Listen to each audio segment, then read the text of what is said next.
Yes, I wanted to try out something for the new year coming up, and actually, you can start now. This is something that I do pretty much on a regular basis if I catch them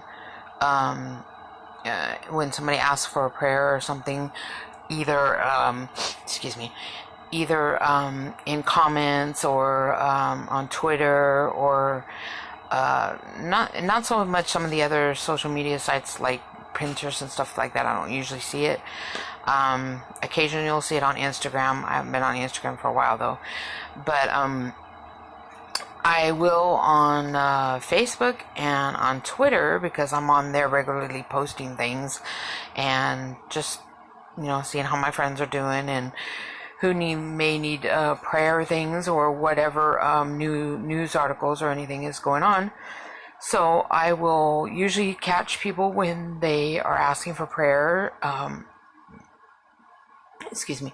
I actually belong to a couple prayer groups on Facebook. And so, of course, I'll see the prayer requests come through, and I will stop. I'll say prayers, and or praying for you or whatever it is, and then I'll stop right there and do the prayer right then and there before I go on to the next post, so I don't forget someone, and I actually will specify the prayer for that person if they have a name in there. If not, then like if they'll say something like my friend's sister's boyfriend or whatever like that, then I'll say, well, so and so's friend's sister's boyfriend, whoever the post had posted, and Lord, you know what their needs are, and if they don't specify what it is, and however you pray, however your specified prayers are, I have learned over the years that the more specified the prayers are, if you know what's going on, then you can specify exactly what they need healing for, whatever it is specifically, or anything, and it does make a difference. It does make a very, very big difference. And it's not a lot of people are doing. I see people say the praying all the time. I don't know if they do or not. They probably are. I've also known a few people that say they're praying and they don't pray, but God's the only one that knows that. So my challenge to everybody is that if you don't already do this, every time you see someone ask for prayers and or ask for to keep their family in prayer, anything, no matter what the prayer is for, okay, as long as it's not something that goes against what God says, then pray for them. Pray for them. The more people that are praying for them and willing to pray and basically make a humongous prayer chain, it's a lot stronger. It's a lot stronger. And that would be wonderful. I mean, because God hears all prayers. Okay, He hears all prayers. And wouldn't that be wonderful to flood heaven with the prayers of the saints for all these people? I mean, and even if you even have that feeling that you need to pray for someone, even if they haven't asked for prayer, for or if you know that maybe they're not saved, that God sends someone into their life to plant that seed. If they maybe haven't heard you professing and that of your salvation and what you know, and how great God is, if they haven't heard you say that or post something in particular about faith, or maybe you did and they kind of disregarded it, they didn't really think anything of it at the time or something, and maybe someone else close by them that can take the time and come personally to them and give them a special word or pray with them or something and plant that seed. Or even if they've had the seed planted, that that God will send someone there to water it. You know, whatever you're led to pray for, if it's not a specific thing that someone has asked you to pray for, do it. It it's it's a wonderful thing. It's a wonderful thing to do. And once you get in the habit of doing it, I mean, it'll come second nature all the time. You'll do it all the time, no matter what. I've even done this sometimes where I've come across people in the store. Okay, I'll give you an example of one. This girl, I went into a Walmart restroom and she was crying. And I couldn't understand why she was crying. You know, I knew something was wrong. I just didn't know what. And I said, "Are you okay?" And she said, "Yeah, she's okay." And I said, "Are you sure? Because you look like you're really upset about something." And she said, "Well, yeah, but I'll be okay. I'll be okay." And it really bothered me because I felt I really did feel there was something really wrong. I didn't know what it was. I didn't want to pry and press too hard on it, and then maybe she, would be upset, because she was really upset. Okay, so she went ahead and washed her hands and everything, and washed her face, and then dried her hands, and took a deep breath and walked out the door.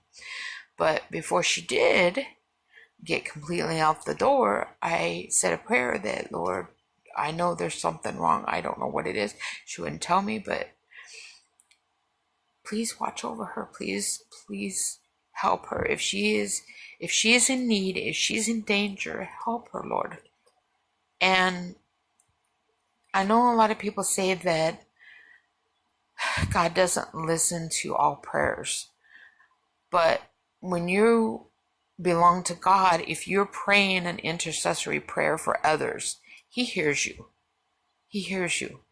He may, for whatever reason, not hear the other person, maybe. I really truly don't believe that He doesn't hear it, but maybe that for whatever reason he doesn't want to force himself on the person. Maybe I don't know. I'm still trying to understand that exactly, that because of the free will, maybe He doesn't want to force His will, and if that person comes to Him and accepts and believes and accepts and everything, and the Holy Spirit comes and dwells inside, then maybe that's when He can actually do something, but He doesn't. Well, not that He can't, because He can do anything, but it's kind of like, it's hard to explain. I don't know, maybe I'm wrong on this, but that how you something's wrong with someone, and you don't want to just walk in their house and take care of whatever it is, because that's their house. So out of respect, you try to help and talk to them and things like that to help them out, but there's only a certain point you'll go to until they say, "Yes, I need your help. Would you please come help me?" Well, this is kind of how God is, I think, in this, that He hears them, but until they say, "Okay, Lord, I need your help. I need you to help me. I need you to come into my life. I need you. I can't do this," then maybe He respects, well, I don't know if that's the right word.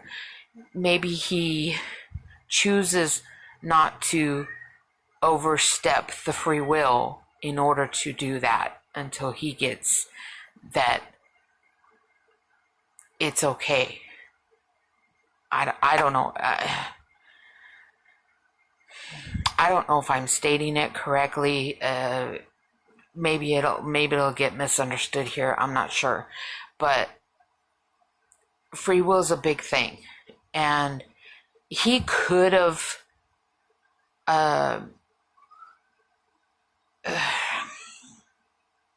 he could make us obey, but because we were made with free will, he did so that we weren't exactly like the angels. So we were different.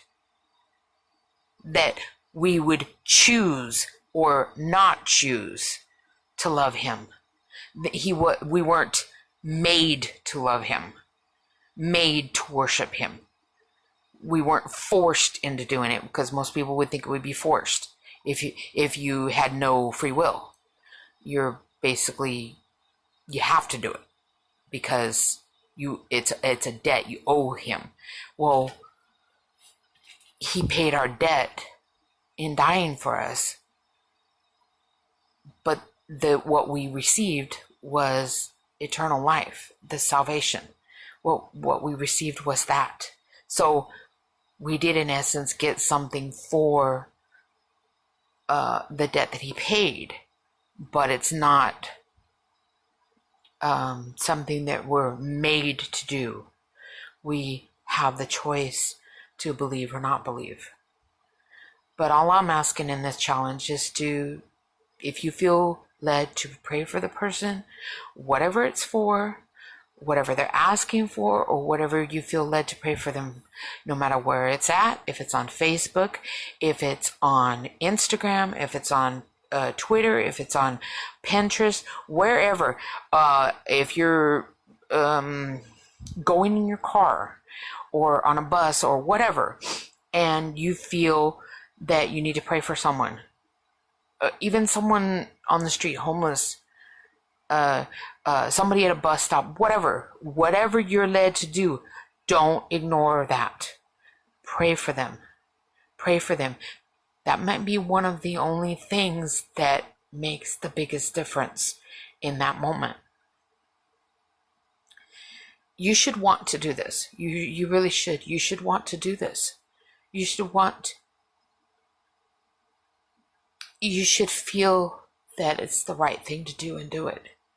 Many people don't think anything of it. Okay, and maybe not all of us are meant to do that, but a few prayers here and there, if someone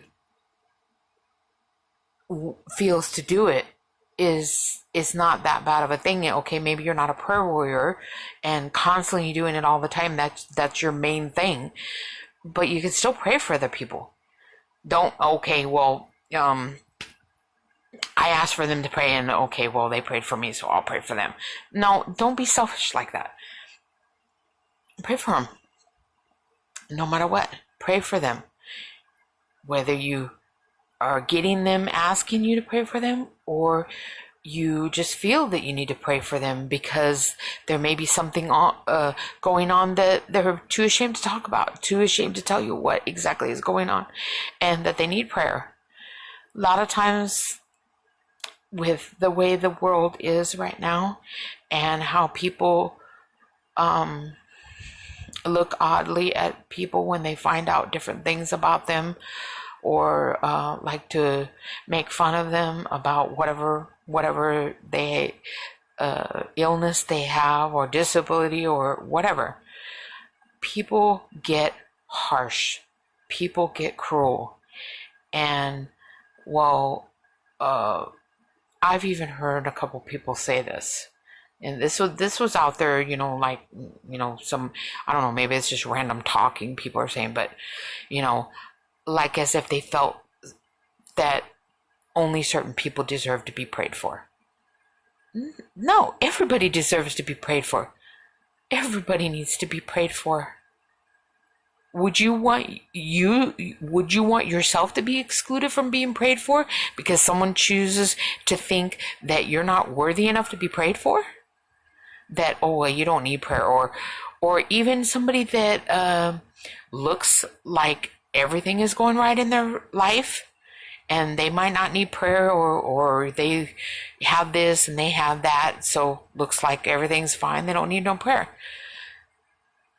I have known people that look like they have everything, but they are so empty inside.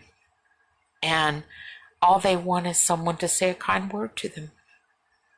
And people don't. They ignore them because they think, okay, well, maybe that person is too good. They're not going to say hi to me or something. So what? If they say hi, they say hi. If they don't, they don't. If they smile at you, okay. If they don't, they don't. If they give you a dirty look, so what? It's just a look. It's just a smile. It's just a look, whatever. It's no big deal. You're not going to crack. You're not going to crumble or anything if they do. Be you. Be what you need to be. Don't worry about how they are. Don't worry if they don't like that you smile at them or don't like that you say a kind word to them. So what? Do it anyways. You feel that you need to do it? Do it. Do it. Show compassion. Show love to everyone.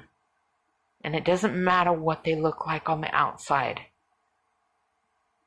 If they have dyed hair, or if they have contacts instead of glasses, or they're skinny instead of overweight, or whatever. It doesn't matter. We're all the same on the inside. Okay? We are all the same on the inside. Our blood is the same color. We're all the same. It doesn't matter. The pigment of our skin might be a little bit different and everything, but we're all the same. Be nice to each other and be compassionate to each other. It doesn't matter how they treat you. Be compassionate to them. Show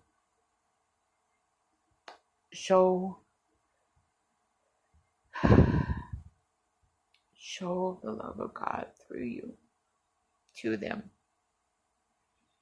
You have no idea how that person's day is or what is affecting them. They may look perfect on the outside. They may look like nothing is wrong, but they're dying inside. You have no idea. I many times thought, no, and I'm not going to say nothing because I was afraid that they would get mad because I said something to them, and I walked away, and I regretted not saying something to them. I did. I regretted not saying something to them. And there was many people that I would see, and they would have that distant look in their face. And I was like, I would say something to them like, oh, you look like you're really having one of those days. Are you okay? And then people just start talking to you sometimes, and they will just pour it all out.